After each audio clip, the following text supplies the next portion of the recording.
प्याज खाँदा मैले झटपट प्याज हाँस लाग्यो यार मेरो मन पत्तै बोले खाँदा कति लाज शरम भन्ने कुरा हुन्छ के क्या। म कोसको पैसा गरिरहेको छु लाज शरम मान्ने। हेलो गाइस, हामी छोटो मिनी ब्लगमा हजुरहरूलाई स्वागत छ।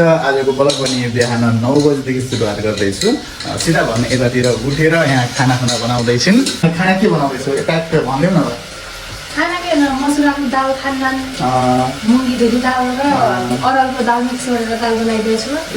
अनि त्यसपछि गोबी पात बाटो बनाइदिएको छु अनि चामल बनाइदिएको छु। दाल भात तरकारी यसको मतलब हो, दाल भात तरकारी। यस यस यस आई नो। यो पनि खानुहुन्न, उ पनि खानुहुन्न, काम गर्नुहुन्न, हरेक चिजमा काम गर्दैछ हो तिमीले। हिजो प्याज खाँदा मैले झटपट प्याज खाइदिनु भनेर यहाँ बिचमा उठाउनु मलाई। गाइस हिजो यिनले भन्दै थियो बिहान मलाई सम्झाउँदै थिएन प्याज नखानु होला अनि प्याज खानुहुन्न भनेर। म बिर्सेर खाना खाने बेला काटेर प्याज खाइदिन्छु।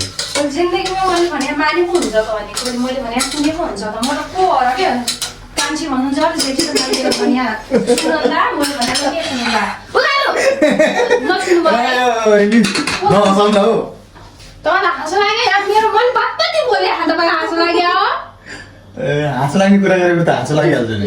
पेट्रोल लिएर गराउने अब यस्तै भाव पेट कता लाग्नु क्या। जे जस्तो भयो भने मेरो लागि बनाउँदैछन्। उनले त खाँदैनन् होइन, 9 दिनसम्म नखाने गरे खाना।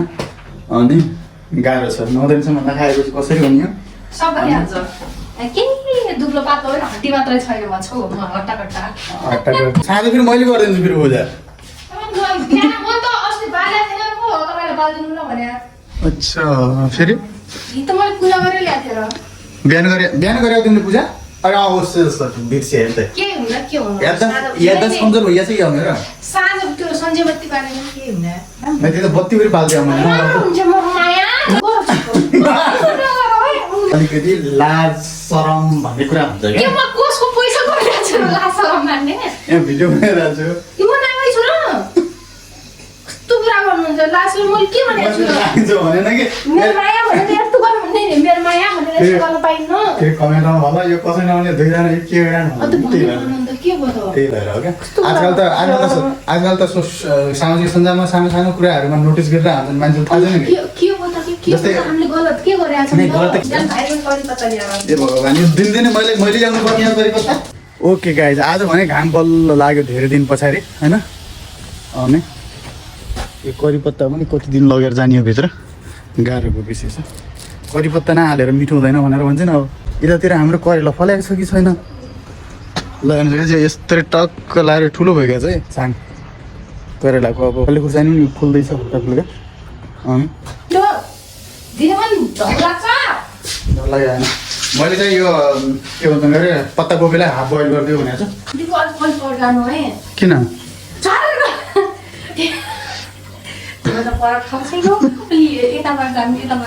किन यो के बन्दुकी पट्काउनु लाग्छ भौँ पट्काउनु लाग्छ गऱ्यो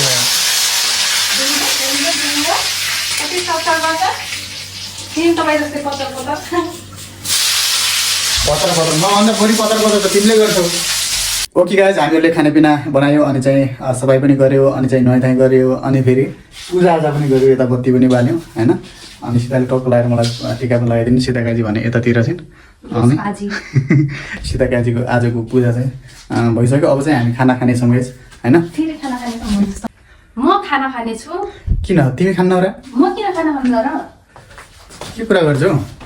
मेरो एउटा 90s फास्ट नै जे भए पनि आखिर खान त खान्छौ नि।